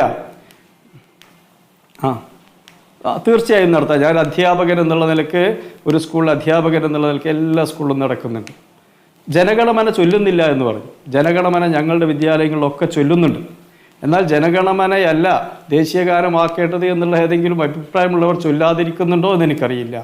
എല്ലാ സ്കൂളിലും അത് ചൊല്ലുന്നുണ്ട്. നേരത്തെ തന്നെ സ്കൂളിൽ 2 സമയമുണ്ട്. ഹയർ സെക്കൻഡറി സ്കൂളിൽ 4:30 വരെയും ഹൈസ്കൂൾ ക്ലാസ്സുകളിൽ 4 മണി വരെയുമായി 2 ബെല്ലിനടിസ്ഥാനത്തിൽ പ്രവർത്തിക്കുന്ന സ്കൂളുകളായിരുന്നു. അത്തരം കാര്യങ്ങളൊക്കെ വലുതാക്കി കാണിക്കുന്നത് വിഷയത്തിൽ നിന്ന് മറ്റൊരു വിഷയത്തിലേക്ക്. നമ്മുടെ സമയം അവസാനിക്കുന്നുണ്ടാണ്. ശ്രീ PR ശിവശങ്കർ, അവസാനമായി എന്താണ് പറയാനുള്ളത്? സർക്കാർ നിലപാട് വ്യക്തമാക്കിയിട്ടുണ്ട്. അതിൽ വെള്ളം ചേർക്കുമെന്ന് തന്നെയാണ് ഈ ഘട്ടത്തിലും നിങ്ങൾ കരുതുന്നത്? ഒരു സംശയവുമില്ല. ഇപ്പോൾ സൂംബ വിഷയത്തിലൊക്കെ ഞാൻ സമയമില്ലാത്തതുകൊണ്ടാണ് ഞാൻ സ്കൂളിൻ്റെ പേര് പറയാം. നേരത്തെ സ്മൃതി പറഞ്ഞ ബാലുശ്ശേരിക്കടുത്തുള്ള പൊന്നൂർ സ്കൂളിൽ UP-ലും HS-ലും സർക്കാർ സ്കൂളിൽ പോലും നിസ്കാരമുറിയുണ്ട് എന്ന ചരിത്രം ഒന്ന് സ്മൃതി അന്വേഷിച്ചാൽ കിട്ടും. അതുപോലെ തന്നെ KER-ൽ കൃത്യമായി പറഞ്ഞിട്ടുണ്ട്, സ്കൂളുകൾ തുറക്കേണ്ടതും അടയ്ക്കേണ്ടതും സമയത്ത് ദേശീയഗാനം പാടി തന്നെയാണ് ഈ സ്കൂളുകൾ തുടങ്ങേണ്ടതും അടയ്ക്കേണ്ടതും. പക്ഷേ നമുക്കറിയാം എത്ര സ്കൂളുകളിൽ ഓരോ മതപരമായ ഗാനം പാടുന്നു എന്നുള്ളത് നമുക്കറിയാം. എന്തുകൊണ്ട് സംസ്ഥാനത്തെ ബഹുഭൂരിപക്ഷമുള്ള KSTAയുടെ ഇപ്പോൾ ബ്രിഗേഡും ഒക്കെ ഉണ്ടല്ലോ നിങ്ങളുടെ സംസ്ഥാന ഷാഫിയുടെ പാർട്ടിക്ക് അല്ലെങ്കിൽ സംഘടനയ്ക്ക്, നിങ്ങൾക്ക് പ്രതിജ്ഞ എടുക്കാൻ പറ്റുമോ? ഒരൊറ്റ സ്കൂളുകളിൽ ഞങ്ങൾ ഹിന്ദു മതം പാടില്ല, ക്രിസ്ത്യനും പാടില്ല, മുസ്ലിം പാടില്ല എന്ന് നിങ്ങൾക്ക് പ്രതിജ്ഞ എടുക്കാൻ പറ്റുമോ? അപ്പോൾ ഇത്തരം മതപരമായ ചടങ്ങുകളൊക്കെ എല്ലായിടത്തും എല്ലാവർക്കും ഇത്തരത്തിലുള്ള ആവശ്യങ്ങൾ ഉണ്ടാകും എന്നുള്ള കാര്യത്തിൽ തർക്കമില്ല. ഞാൻ തെളിവുകളടക്കമല്ലേ പറഞ്ഞേക്കണേ, സപ്പോർട്ട് ചെയ്യില്ല. തീർച്ചയായും എൻ്റെ കൂടെ റിപ്പോർട്ടർ ചാനലിന് എവിടെയൊക്കെ വരാൻ പറ്റുമോ ഞാൻ 10 സ്ഥലങ്ങളിലേക്ക് ഞാൻ നാളെ നിങ്ങളെ ക്ഷണിക്കുന്നു. ഞാൻ എൻ്റെ NTUവിൻ്റെ സംസ്ഥാനത്തെ പ്രതിനിധിയോട് പറഞ്ഞിട്ട് 10 സ്ഥലത്തേക്ക് റിപ്പോർട്ടറിൻ്റെ ആളുകളെ വിടും. ഞാൻ നാളെ കാണിച്ചു തരാം. ശരി, നാളെ നമുക്ക് കാണാം. നാളെ മുഖ്യമന്ത്രിയും തിരിച്ചെത്തുകയാണ്. ഈ വിഷയത്തിൽ ഒരു ചർച്ചയിലേക്ക് ഇനി പോകുമോ? ആ ചർച്ച കൊണ്ട് ഇനി എന്താണ് എടുക്കുന്ന നിലപാടിൽ നിന്ന് മാറ്റമുണ്ടാകുമോ അതോ ഉറച്ചു നിൽക്കുമോ എന്ന് നമുക്ക് കാണാം.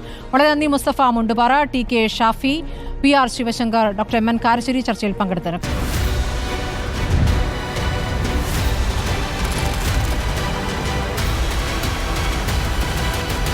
Debate with Smriti Paruthikad.